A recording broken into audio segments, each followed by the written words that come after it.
Olá pessoal, sejam todos e todas muito bem-vindos e bem-vindas. Estamos começando pelo nosso canal Revelare mais um estudo e hoje eu tenho a satisfação, muito grata por sinal, de reiniciar os nossos encontros sobre o Evangelho segundo João.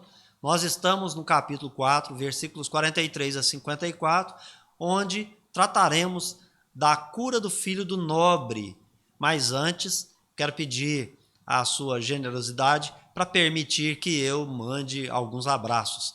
Quero mandar um abraço carinhoso para o Carlos, para a Cleudia, para a Roberta, filha da Cleudia, para a Odete, para o Assis, para a Ana, para o Luiz, para a Norma e também todos aqueles que de alguma sorte participaram conosco em alguns dos estudos, a Josete, né, entre outras, enfim, várias pessoas que estiveram colaborando com os nossos encontros que ocorreram até o começo da pandemia no Grupo Espírita Raio de Luz. Eram encontros presenciais e depois do confinamento, como não temos ainda cura nem vacina, nós estamos aguardando, respeitando a ciência, continuando no distanciamento social e por hora nós vamos então continuar com esses encontros a partir de vídeos gravados, mas aí você vai me encontrar aqui um pouco mais solitário do que era nas nossas reuniões na Casa Espírita, lá no Grupo Espírita Raio de Luz, onde funciona, ou funcionou até aquele momento, o Núcleo de Estudo e Pesquisas do Evangelho Francisco Cândido Xavier, em parceria com o nosso Instituto Revelare. Pois bem, dito isso, mandando esse abraço carinhoso, dizendo que eu estou com saudade dos nossos encontros, gostaria muito que nós pudéssemos retomar, talvez aí mesmo de modo virtual, essas gravações dos nossos encontros, e fica aqui a minha vontade de estar com vocês, meus companheiros e companheiras, deste estudo que ocorria todo o primeiro domingo de cada mês, lá no Grupo Espírita Raio de Luz, no Núcleo de Estudos e Pesquisas do Evangelho Francisco Cândido Xavier. Pessoal, vamos então para um compartilhamento de slides com vocês. Nós estamos então estudando o Evangelho segundo João, capítulo 4, versículos 43 a 54. Antes, quando nós fizemos dois conjuntos de vídeos, nós estudamos os versículos 1 a 42. Agora, naquele momento, terminamos com o encontro de Jesus com a mulher samaritana e agora nós falaremos sobre a cura do filho do nobre. Aqui a gente já começa esclarecendo que você vai encontrar nos sinóticos cura do servo do centurião. É a mesma coisa? Nós estamos pensando que não, por quê? Porque aqui há algumas diferenças que nós vamos mostrar. Então, optamos pelo título Cura do Filho do Nobre, que estaria de acordo com a ideia de que seria filho, o que estava doente, filho de um funcionário do rei. Vamos explicar, até porque alguns vão dizer assim, mas não havia rei naquela época e etc. Então, vamos aqui a nossa conversa e o nosso diálogo em torno do Evangelho segundo João, sempre estudando com fé raciocinada, usando a doutrina espírita para nos auxiliar. Claro, pessoal, que quando a gente fala em fé raciocinada, doutrina espírita, nós estamos cercados de uma variedade de livros, de obras, de comentários, que vocês vão perceber ao longo do encontro.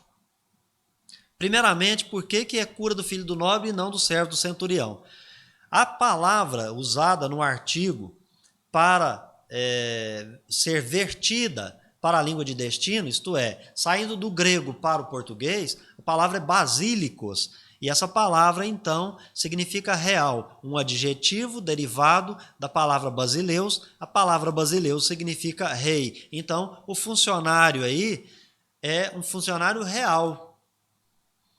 Nada no texto sugere que seria um gentio para ser servo do centurião. Enfim, as palavras também não nos indicam que se trata das mesmas pessoas retratadas no Evangelho de Mateus, capítulos 8, versículos 5 a 13, e nem de Lucas, capítulo 7, versículos 2 a 10. Em Lucas, para falar inclusive de localização geográfica, ali consta uma passagem onde Jesus está presente fisicamente em Cafarnaum. E agora vocês perceberão que ele não está em Cafarnaum, ele está em Caná da Galileia. Tanto que o evangelista retrata a sua volta para aquela localidade, apresentando um segundo sinal para aquele povo. Então, a palavra usada também não é pais, que foi criado ou servo, né, que foi usado, melhor dizendo, para criado ou servo, lá no Evangelho de Mateus, e também, tampouco, doulos, que significa escravo, usada no Evangelho de Lucas. Outra questão é que é importante recordar que em Marcos, capítulo 6, versículo 14, Herodes, o tetrarca, era tratado como rei.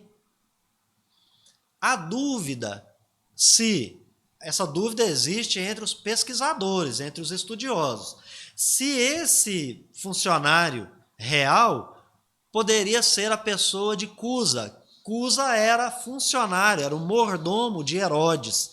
Nós temos essa informação em Lucas capítulo 8, versículo 3.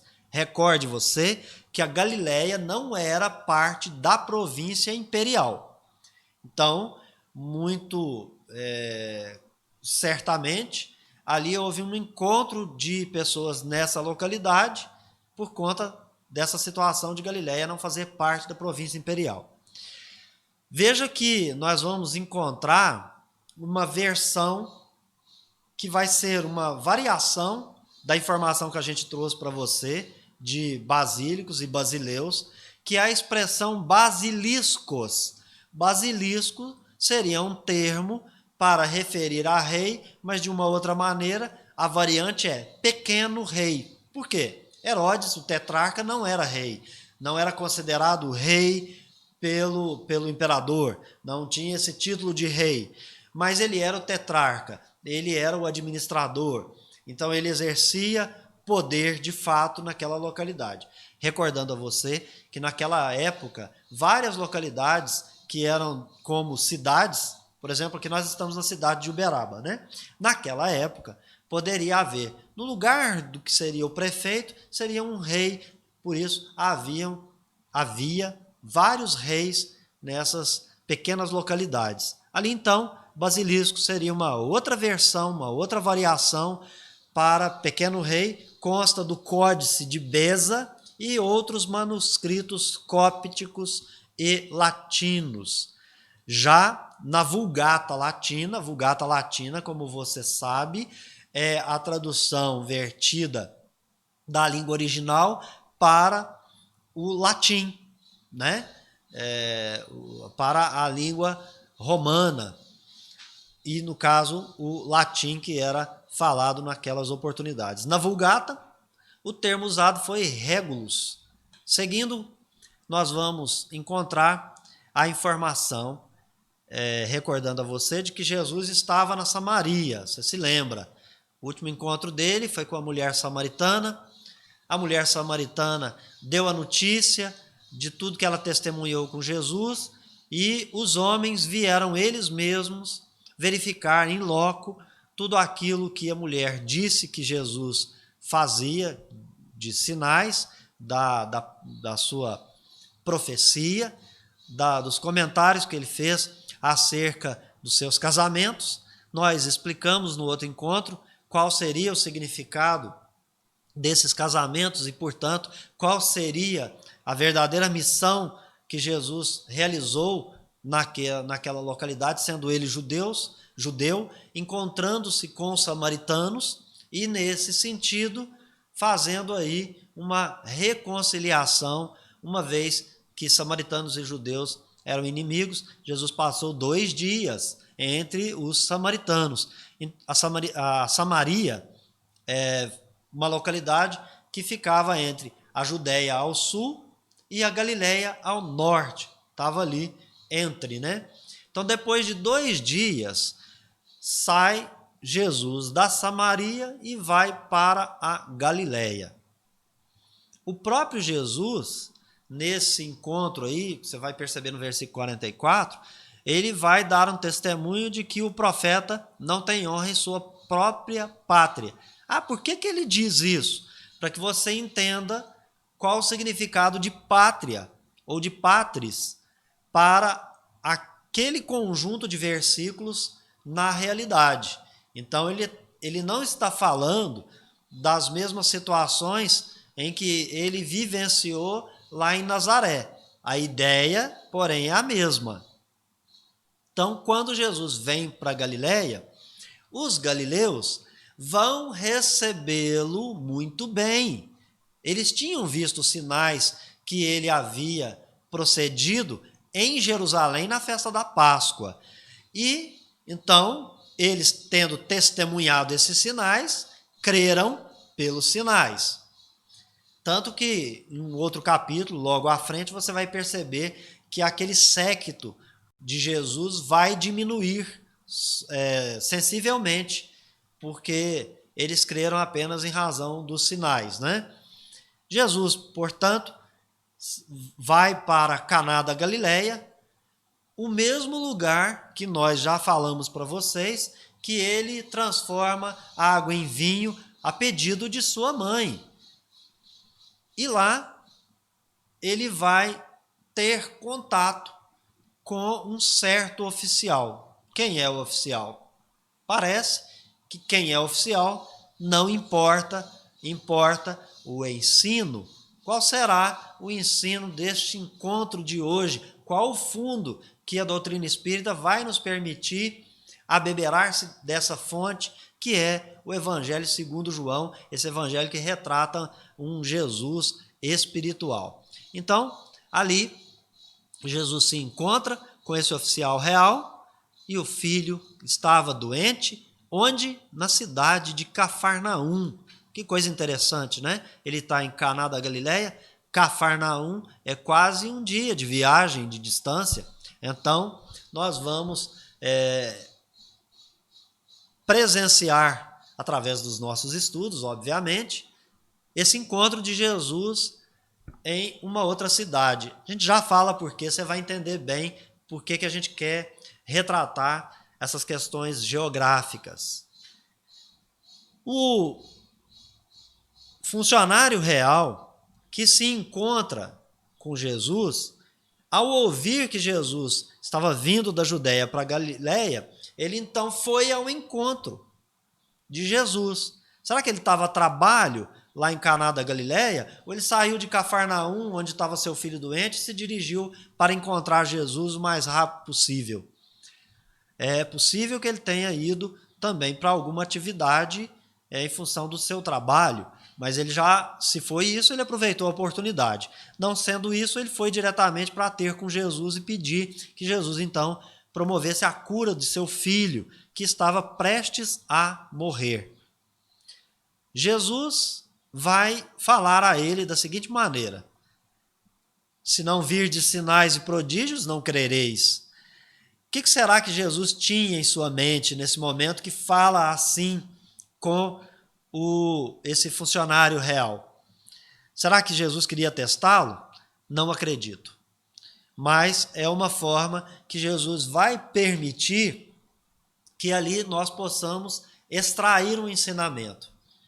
Esse oficial real vai responder: Senhor, desce antes que meu filho morra. Olha que interessante, né? Ele encontra Jesus, pede para Jesus curar o filho. Jesus responde que ele precisaria então de ver sinais, porque ali todo mundo que acredita só acredita vendo sinais. E esse funcionário real, ele muda a conversa, ele direciona para um outro sentido. Ele de fato quer que Jesus resolva o problema. Ele acredita que Jesus vai resolver o problema. Por que será? E Jesus, então, também não faz nada que não seja para um ensinamento e imediatamente já responde: vai, o teu filho vive. O homem acredita na palavra, não troca mais nem uma vírgula, sai dali e vai buscar encontrar seu filho. Acontece que ele estava no meio do caminho e ali, nesse momento, os seus servos, ele então tem servos, por isso que nos parece que ele é, de fato, então, o funcionário real, que nada tem a ver com aqueles outros dois evangelhos sinóticos que mencionamos no princípio. Então, seus servos vão encontrar com ele em meio do caminho e vai dizer a ele que o filho dele vive, corroborando com a afirmação de Jesus. Jesus não fez nenhum sinal, nada místico, nada mágico, não bateu tambor, não usou fumaça, não fez barulho com os dedos, não virou os olhos. De fato, Jesus ouviu e manifestou-se. Os servos ou funcionários, também, melhor dizendo, os servos desse funcionário, vai dizer: seu filho vive. Ele então pergunta: qual foi a hora que o meu filho teve melhora? Recorde você que é um dia de viagem entre Caná da Galileia até chegar a Cafarnaum. Ora, os servos encontram ele em meio do caminho, ele estava descendo, ele não havia chegado. Então, nesse meio tempo, parece que já é quase dia seguinte, da hora que ele fala, conversa com Jesus, e então segue viagem para a localidade onde está seu filho em Cafarnaum. E eles falam: ontem, a hora sétima, a febre o deixou. E o pai reconhece que era este o momento em que ele conversava com seu filho. Ele vai chegar em casa, vai dar o testemunho dele e toda a sua família vai crer, com uma diferença. A família está presenciando a cura. Não presenciaram quem promoveu a cura. E não precisaram sair dali para ter com Jesus, estar presente vendo os próprios sinais daquele profeta, como aconteceu naquele conjunto de versículos anteriores, entre o encontro da mulher samaritana com Jesus, ela vai dar o testemunho, e eles, não crendo na palavra delas, vêm para ter com Jesus, para crer por si mesmos. Aqui a família desse funcionário real vai crer sem precisar chegar até Jesus. Interessante isso, não é? Muitos de nós hoje não tivemos esse contato e temos total certeza e confiança que podemos pedir a esse irmão maior para realizar muitas coisas, e ele de fato realiza. Ele tem essa possibilidade de realizar, porque ele está em perfeita comunhão com o nosso Pai, e a gente basta pedir, porque ele sempre vai dizer que é a fé que vai curar, a vontade. Jesus faz esse segundo sinal, novamente vindo para a Galileia. O título que nós vamos encontrar lá no comentário, que é um comentário Atos, e nós temos esse comentário aqui na descrição do vídeo, que você pode acessar, tanto do Novo Testamento quanto do Antigo Testamento. De fato, aqui nós estamos usando o Novo Testamento. Então, os comentários é que a referência que Jesus faz de pátria é a sua própria terra. Só que ele já não mais refere-se a Belém, Jerusalém, Nazaré, nada. A referência que ele faz é da Judéia, conforme nós aprendemos com João, capítulo 1, versículo 11. Nós também vamos ter a informação nessa obra, então eu não contei nada para vocês que eu inventei. Lá nós temos a informação que de Caná a Cafarnaum nós temos um dia inteiro de caminhada. Nós temos também a informação nessa obra em que o pai do doente era um oficial do rei e era provavelmente uma autoridade da corte de Herodes Antipas, que era tetrarca, mas não era rei, conforme a gente já informou. Jesus havia dito que ao começar a fazer milagres estaria tomando o caminho da cruz. É uma informação nova. Então, desde aquele primeiro sinal, a partir daí, ele já está caminhando para a cruz. Mas por que será? Nós vamos entender aqui também nesse conjunto de versículos.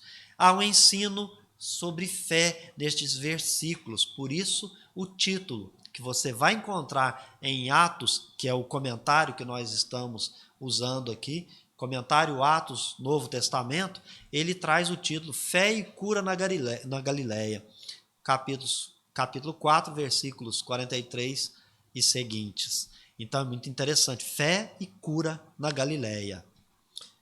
Jesus, então, vai nos proporcionar um ensino sobre fé. E qual é o ensino sobre fé? Respondo para você. Lembra da conversa do funcionário real com Jesus? Jesus no meio fala assim, você precisa de ver sinal para crer? Seria como se fosse uma pergunta, né? E ele não insiste com o profeta. Ele tem fé, ele fala, Senhor, meu filho está doente, preciso que o Senhor cure ele. É só isso que eu vim pedir. Cura ele. Né? Pedindo para um terceiro, inclusive. Então ele não vai ficar insistindo em sinais. Não há insistência com o profeta ou o milagreiro. Que insistência seria essa? Pessoal, no século XXI hoje, se a gente pedir para alguém fazer um milagre, a pessoa falar assim, vai falar para você assim, vá que o teu filho vive, você vai ter um quê de incredulidade. Por isso que eu acho maravilhoso o ensino espírita, que ele vem combater a incredulidade. Olha a fé desse oficial, desse funcionário real. Ele conversa com Jesus pedindo a cura do filho. Jesus responde dizendo que talvez ele não creria se não visse um sinal. E ele fala assim, eu só preciso da cura de meu filho. E Jesus responde, vai que o teu filho vive. Teu filho vive. Ele não falou, está curado. Ele falou, teu filho vive. Nós não vamos entrar nesse debate no momento. Ele fala, teu filho vive. E o oficial vira as costas e vai ter com o filho na sua família. Ele simplesmente creu. Ele não insistiu com o profeta, ele não insistiu com o milagreiro para que pudesse ter fé. A fé estava clara. E ele também não queria tratar de fé com Jesus, para explicar a fé grega, a fé romana, a fé judaica. Não. Ele simplesmente creu.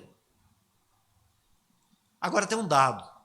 Perceba aí também que sempre nós estamos diante de costumes daquela sociedade judaica, daquele tempo de Jesus.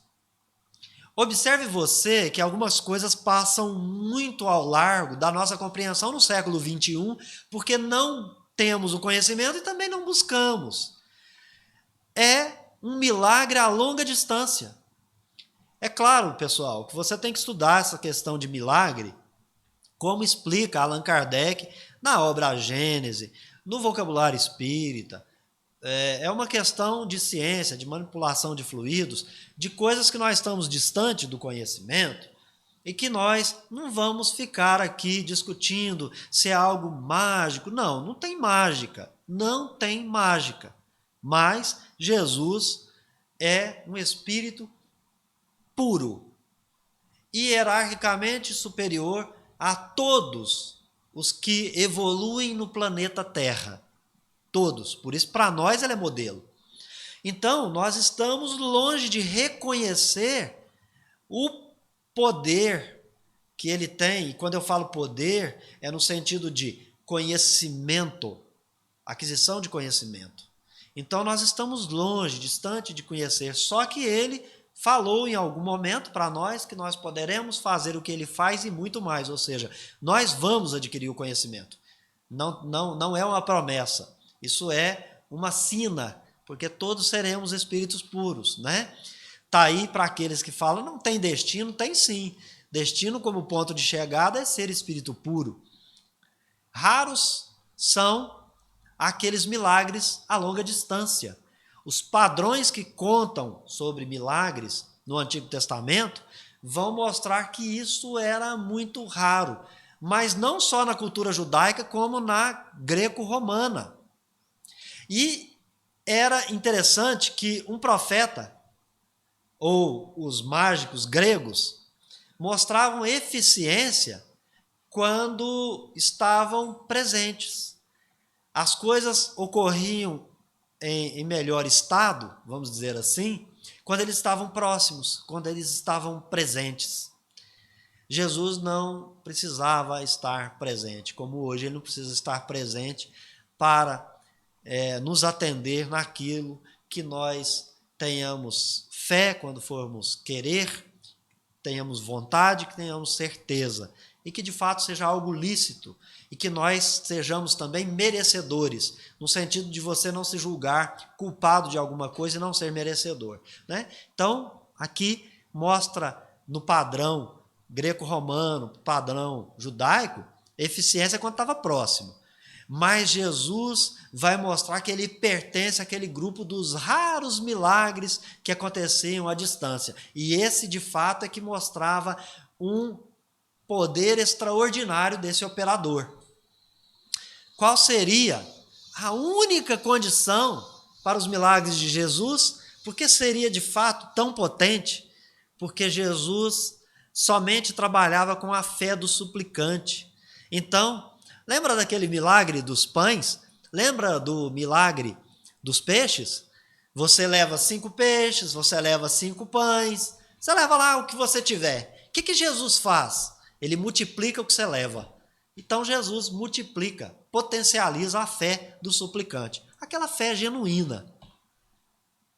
A gente já falou disso, Jesus passou 2 dias com os samaritanos em Sicar. Agora nós estamos buscando essas informações lá no Evangelho de João, introdução e comentário do F.F. Bruce, que é uma obra traduzida pela série Cultura Bíblica, da editora Vida Nova.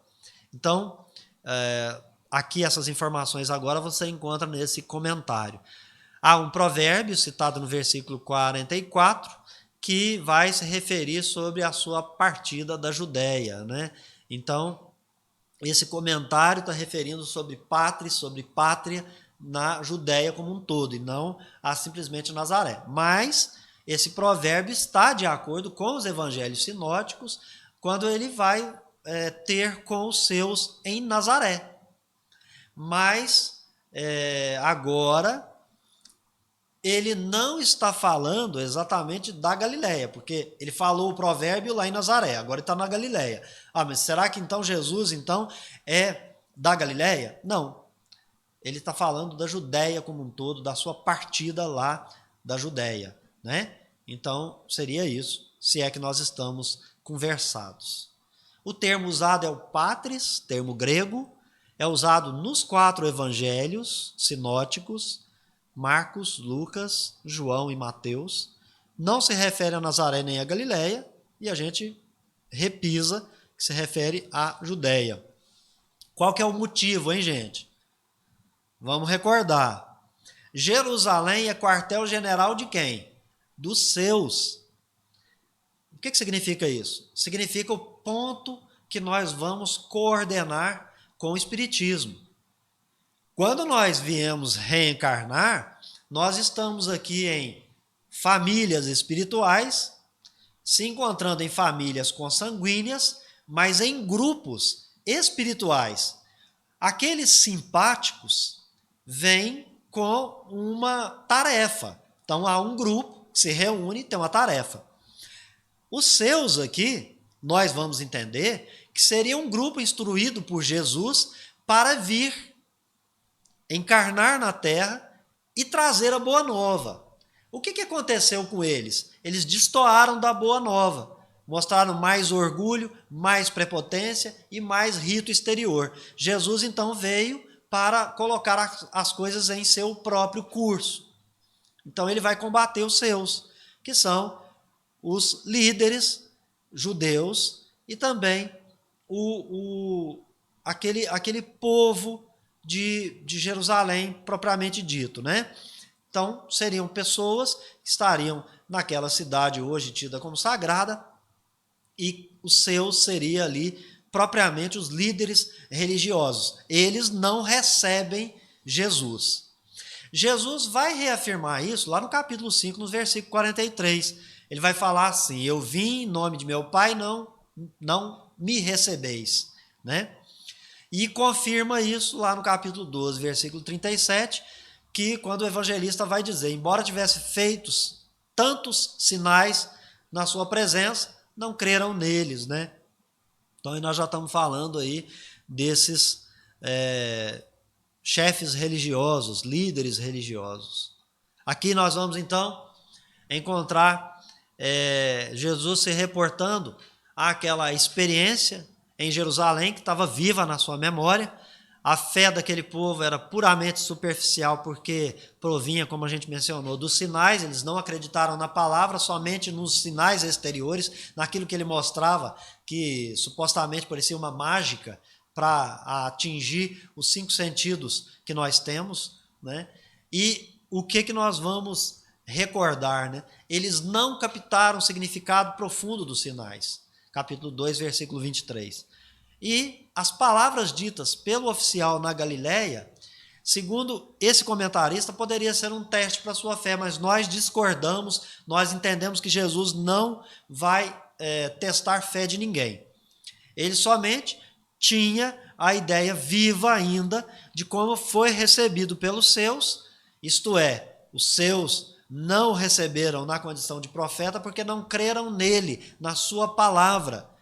Eles creram por um tempo nos sinais que observaram e vão ficar pedindo sinais muito, aí você vai perceber no decorrer do estudo de todos os evangelhos que eles estão lá sempre pedindo sinal. O fariseu pede sinal, o escriba pede sinal, enfim, os líderes religiosos vão estar sempre pedindo sinal, inclusive lá na oportunidade da paixão do Cristo, vão renovar tais pedidos, né? Agora, o que Jesus vai dizer para o oficial, para ele não vai repercutir. Por quê? Segundo o Espiritismo, a fé é a vontade de querer e a certeza de realizar. Você vai encontrar lá no Evangelho segundo o Espiritismo. O funcionário real, como a gente já mencionou, ele não discute fé com Jesus e nem a natureza da sua fé. Ele sabe o que quer, ele tem certeza de que Jesus é a única pessoa que pode fazer, então ele pede e já sabe que vai receber. Ele pede que Jesus fosse com ele até o filho. Ele não pediu sinal. Ele não pedia sinal, ele não pedia comprovação. Você é mesmo profeta? Não. Ele não queria prova de quem era Jesus. Ele já tinha ouvido dizer da fama de Jesus. Então ele creu no que ele ouviu falar de terceiros. Ele não está colocado aqui para nós que estava presente em Jerusalém na festa da Páscoa, vendo os sinais que Jesus promove junto àquela comunidade. Então, outros de Caná da Galileia que estiveram presentes testemunharam, falaram, a fama de Jesus chegou. Ele então, já sabendo da fama, vai ao encontro. Ele não quer sinal, ele quer, de fato, o que Jesus poderia fazer, que era curar o filho. O propósito desse pai é salvar a vida do filho. Essa é a sua vontade.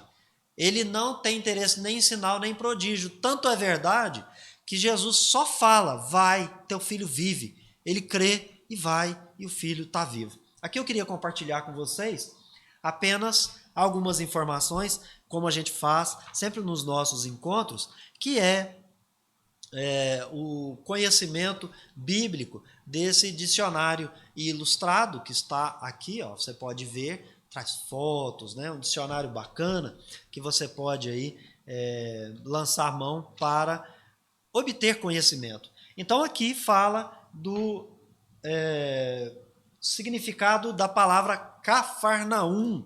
Vamos ver o que é? Cafarnaum, aldeia de Naum, cidade mais importante da margem setentrional do Mar da Galileia, na época do Novo Testamento, e centro de grande parte do ministério de Jesus. Cafarnaum não é mencionada no Antigo Testamento. Naum, que faz parte do nome, não se refere provavelmente ao profeta Naum. Com toda verossimilhança, Cafarnaum era suficientemente grande a ponto de sempre ser chamada a cidade, conforme está em Mateus, capítulos 9, versículo 1, e Marcos, capítulo 1, versículo 33. Cafarnaum tinha sua própria sinagoga, na qual Jesus ensinava com frequência. Marcos, Lucas e João atestam essa informação. Aparentemente, a cidade foi edificada por soldados romanos, guarnecidos em Cafarnaum. Mateus capítulos 8, Lucas capítulo 7. A sinagoga era um centro para o sistema romano de impostos, pois tinha um ponto permanente de arrecadação. Além de coletores itinerantes que trabalhavam na cidade, escombros de uma sinagoga posterior cobrem os de outra em que Jesus adorou, embora ainda hoje possam ser vistos fragmentos da última. Depois de rejeitado em Nazaré, sua terra natal, Jesus fez de Cafarnaum o centro de seu ministério na Galileia. Ali realizou muitos de seus milagres, incluindo a cura do servo paralítico do centurião Mateus. Então, ele está lá em Cafarnaum, como a gente deu essa notícia agora há pouco. Essa cura agora é feita à distância e ele está em Caná da Galileia.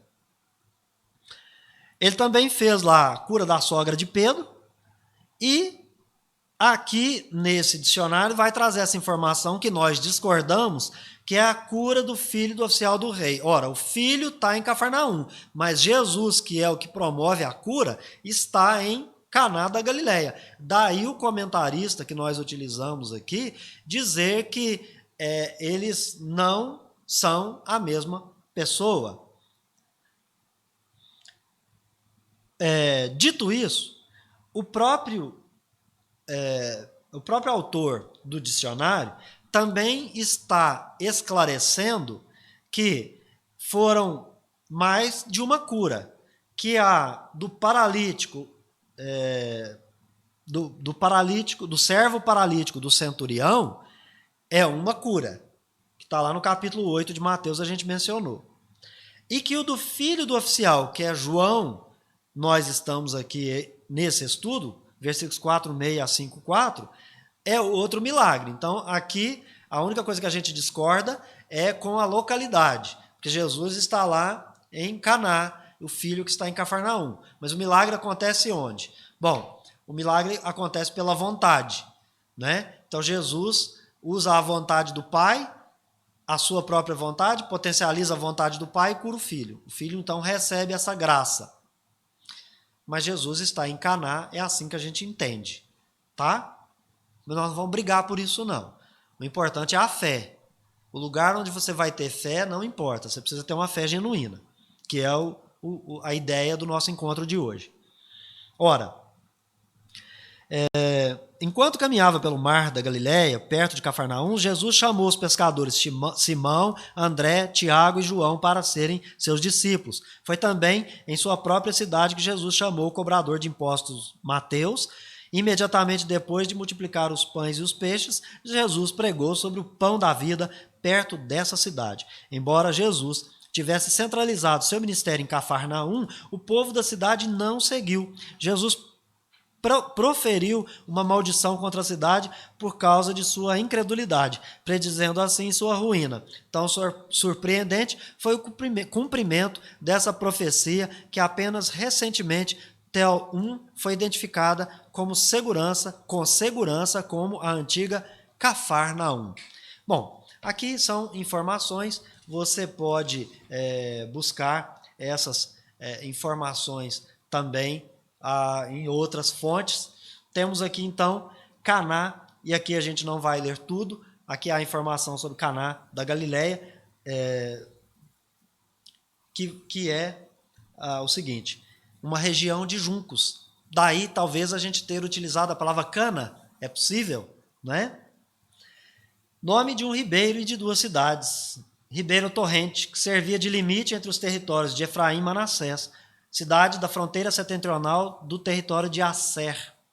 A aldeia da Galileia, onde Jesus realizou seu primeiro milagre, transformando a água em vinho. Caná era a cidade de Natanael, um dos 12 discípulos. Sua localização provavelmente Kfar Caná, fica aproximadamente a 13 quilômetros a nordeste de Nazaré.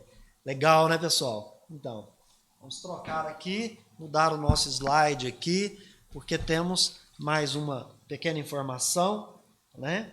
Aqui Cafarnaum, nesse dicionário da Bíblia, não é ilustrado, J.D. Douglas, em que ele vai dizer: Cafarnaum é grande cidade situada na praia noroeste do Mar da Galileia. Seu nome se deriva claramente do hebraico, Kefar Nahum, vila de Naum, que o grego transformou em uma única palavra. Se ali está em vista ou não o profeta Naum, é impossível dizer. Está vendo que já difere do outro que afirmou não ser, né? Aqui, esse aqui fica no termo que precisa de mais pesquisas para fazer determinadas afirmações. Viu que interessante que é a gente ter várias fontes, para a gente não sair afirmando coisa que de fato tem controvérsia? A cidade não é mencionada no Antigo Testamento, e aí ele vai trazer outras informações, como nós já mencionamos ali. Eu remeto vocês para lá, para que nosso encontro aqui não fique enfadonho, né, com várias leituras, né? Então, nós vamos também buscar aqui Caná, que é um ribeiro que corre para oeste, partindo das cabeceiras, no início do vale de Micmeta, a 6 quilômetros aproximadamente ao sul de Siquém, ou Sicar. Era a fronteira natural entre Efraim e Manassés, uma aldeia no sopé das colinas do Líbano, dada por sorte a Aser. O nome sobrevive em uma vila a 11 quilômetros a sudeste de Tiro.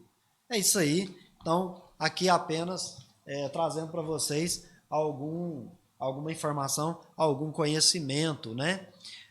A Bíblia que nós usamos para pesquisas aqui também, como você já sabe, é a Bíblia do Peregrino. E ali, ela tratando desses temas, nós isolamos aqui essa informação. Faz menção à questão da fé do oficial do rei, oficial real, uma vez que Jesus diz e ele se põe a caminho.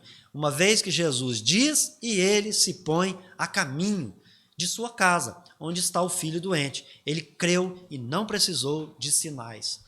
Outra fonte que a gente usa aqui para os nossos estudos, você já sabe, está na descrição do vídeo, faz menção à Bíblia de Jerusalém, faz menção à cura do filho do funcionário real na ocasião da volta de Jesus da Judéia para a Galileia. Diz que é o segundo sinal feito em Caná. Pois bem, pessoal, era o que nós tínhamos então para a nossa troca de informações. A gente falou um pouquinho, levou a conhecimento, fizemos aquilo que Allan Kardec fala no item 3 do Evangelho segundo o Espiritismo, lá em Notícias Históricas, quando ele anuncia que nós devemos buscar conhecer a sociedade judaica daquele tempo.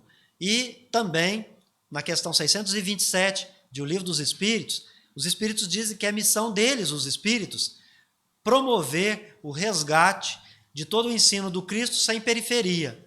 Para que a gente possa usar o ensino do Cristo, é preciso conhecer. Ele não está em o Evangelho segundo o Espiritismo. Lá contém apenas a parte moral, e é importante que a gente vá pesquisar nas fontes que o próprio Allan Kardec nos remete, que são os evangelhos usados nessa parte moral.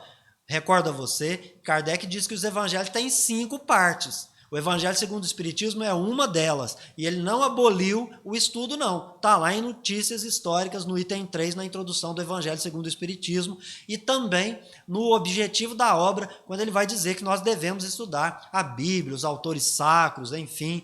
Pessoal, esse foi o produto do nosso encontro de hoje. Eu fico muito feliz com termos retomado esse nosso encontro. Espero que você tenha gostado do vídeo. Se gostou, curta, compartilhe entre os seus e vamos repercutir a boa nova mais longe para espalhar o bem e a paz na terra. Então, eu encontro vocês num próximo vídeo. Até lá!